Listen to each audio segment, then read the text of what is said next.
Bricolage, revista de estudiantes de Antropología Social y Geografía Humana. Bueno, soy Federico Besserer, soy profesor del Departamento de Antropología de la UAM Iztapalapa. Tengo trabajando aquí en el departamento 18 años. Aquí hice mi licenciatura, estudié mi posgrado fuera, trabajé en muchos lugares y me siento muy afortunado de trabajar en uno de los mejores espacios laborales en la antropología en el país. Hay muchas maneras hay varias maneras de entender el concepto transnacional.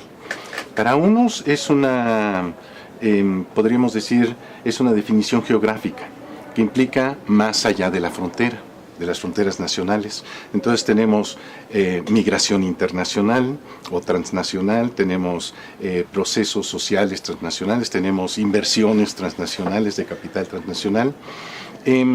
Esta es de alguna manera la forma en la que se entiende el concepto más frecuentemente. Y está asociado con la idea de que las personas no solamente salen de un lugar y llegan a otro y se olvidan de sus lugares de origen, sino que mantienen el contacto con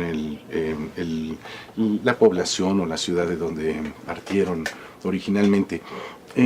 Este fenómeno tiene un carácter histórico también, porque anteriormente, por ejemplo, tenemos desde la época de la colonia situaciones de larga distancia y de contactos de larga distancia, pero hay una carta que salía de la Nueva España, tardaba 6 meses en llegar a España y regresar a México. Hoy tenemos fenómenos que son mucho más nuevos, que han cambiado la realidad, que es que uno puede hacer una llamada telefónica y lo que vamos a tener es el contacto en una situación que es de inmediatez, ¿verdad? De simultaneidad. Permite que dos o varios lugares mantengan una relación y haya información y objetos, información, personas que pueden estar circulando en circuitos que hemos llamado circuitos transnacionales y configuran nuevos objetos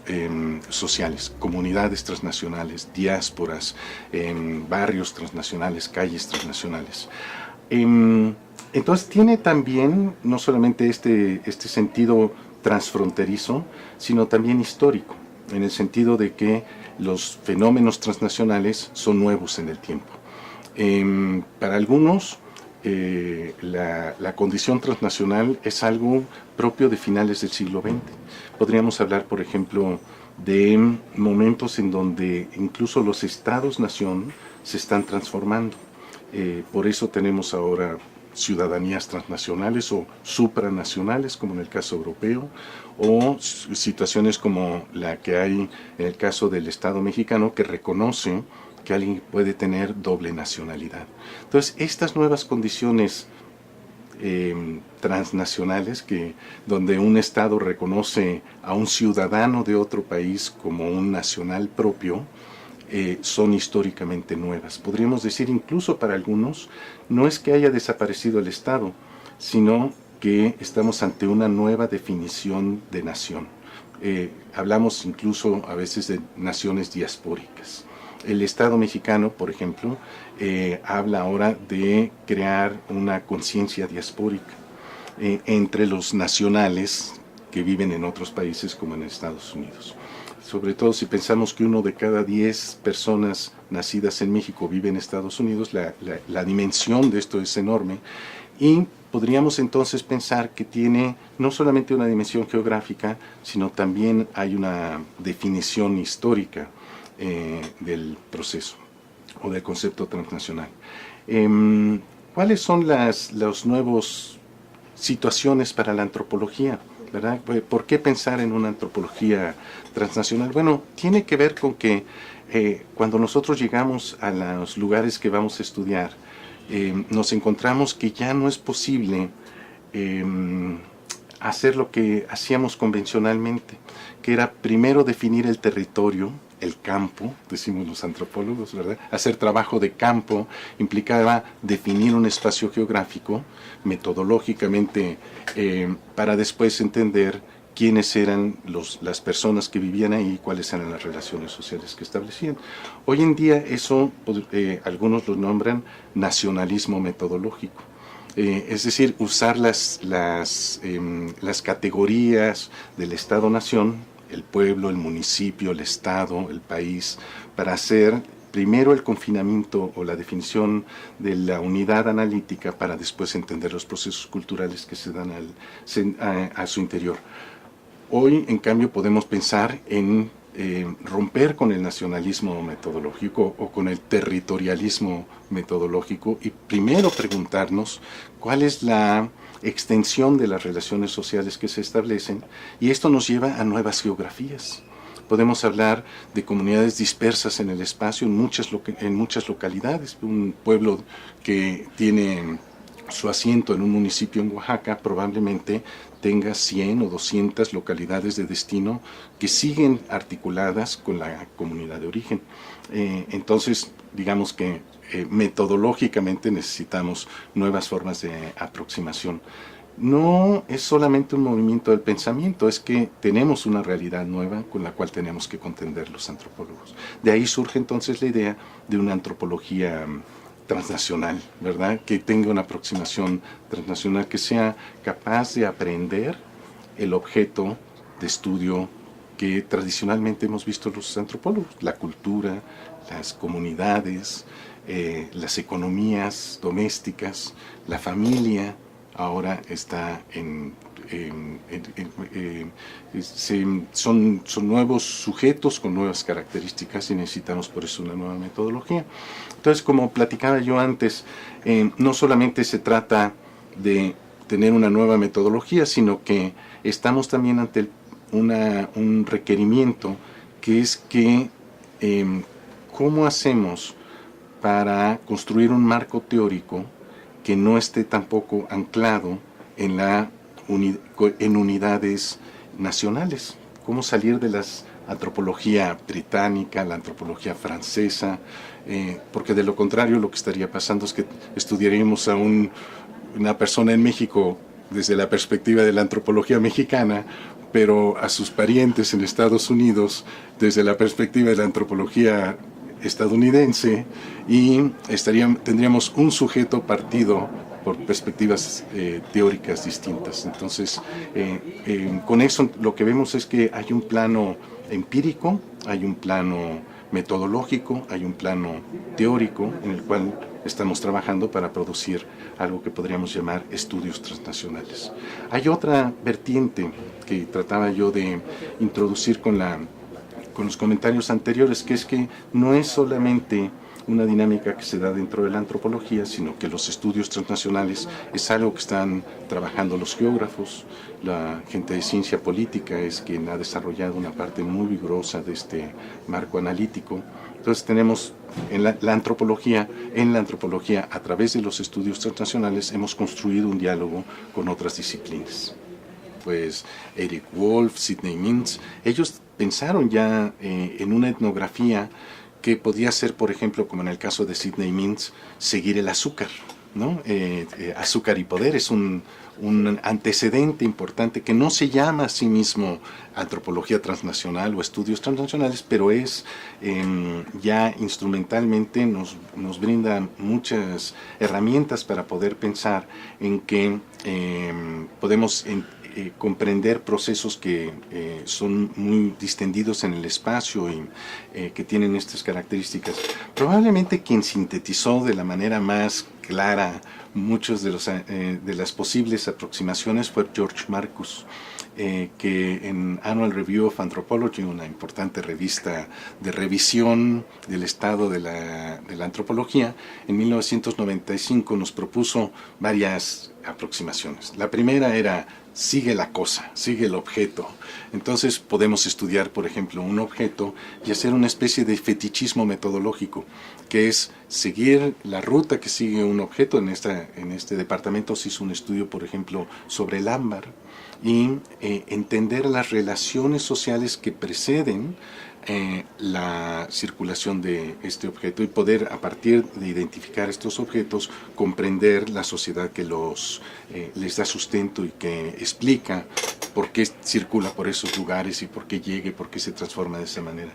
En el departamento tenemos esta forma de organizarnos en proyectos de investigación en donde un grupo completo sale al campo a hacer sus diversas tesis, y generalmente lo hacemos en el marco de una pregunta y de una problemática que vamos a estudiar.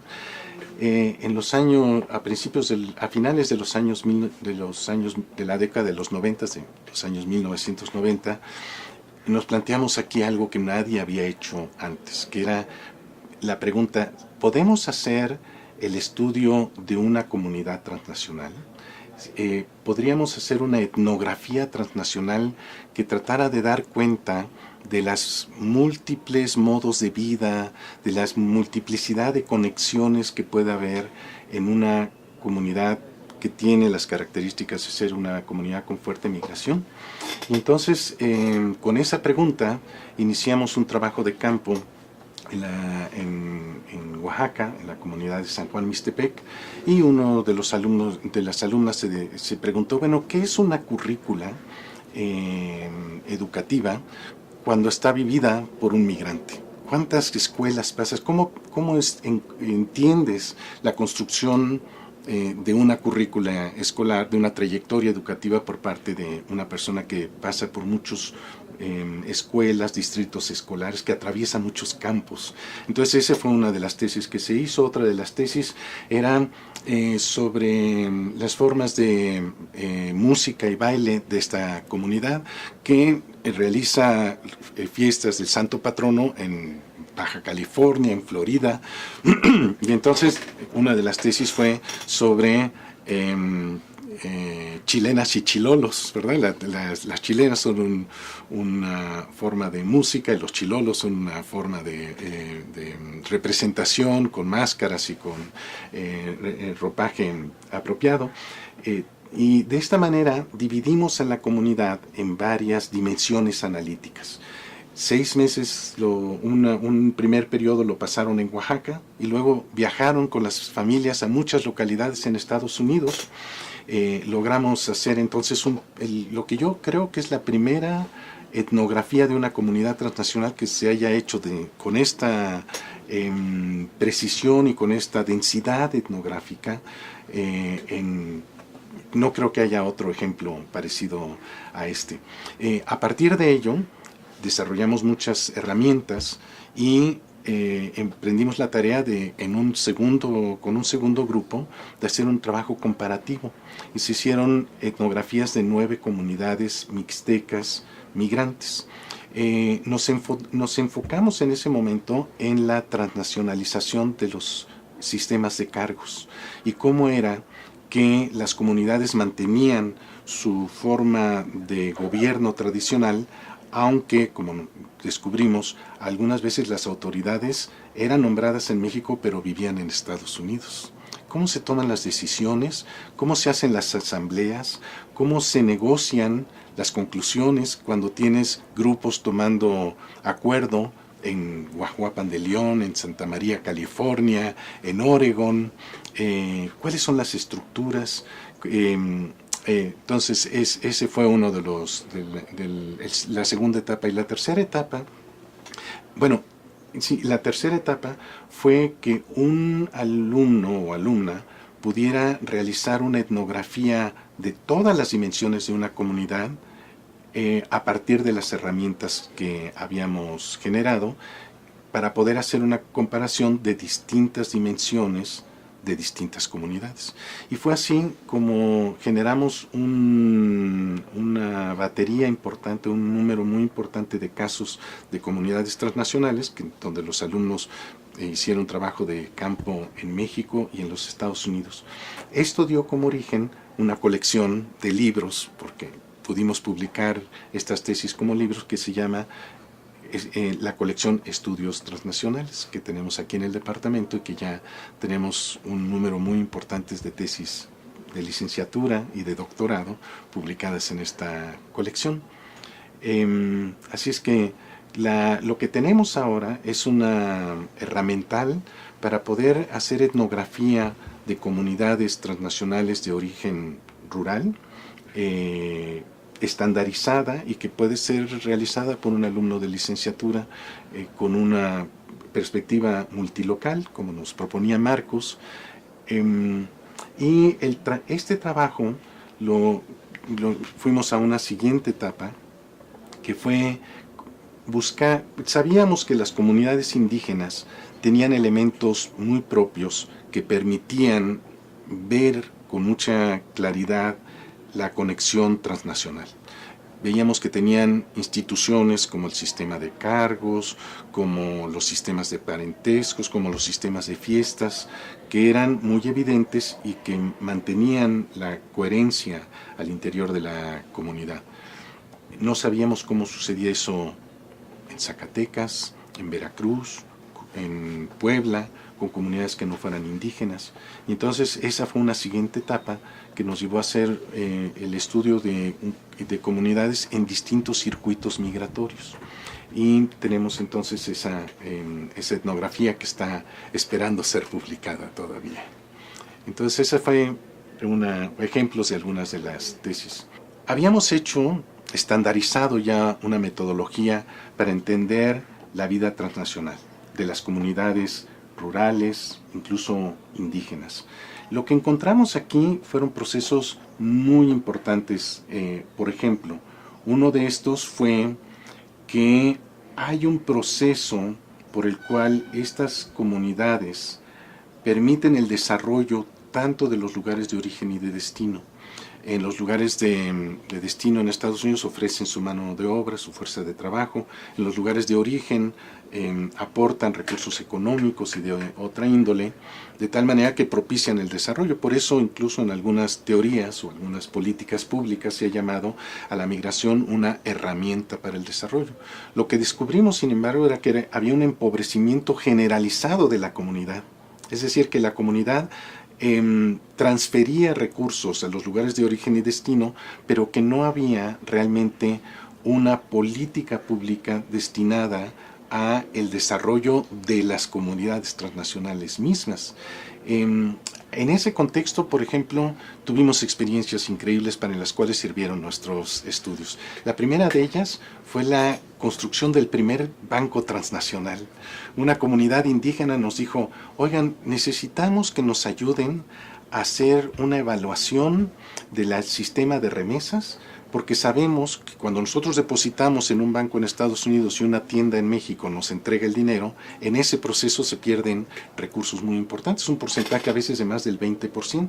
Entonces nosotros hicimos una red, a través de un estudio de redes, entendimos cómo eran los flujos de los recursos, de dónde partían, cómo se reunían distintos tipos de remesas que eran diferentes cuando estos venían de un ahorro, de un trabajo, de una venta en Estados Unidos, de algún inmueble o de un producto.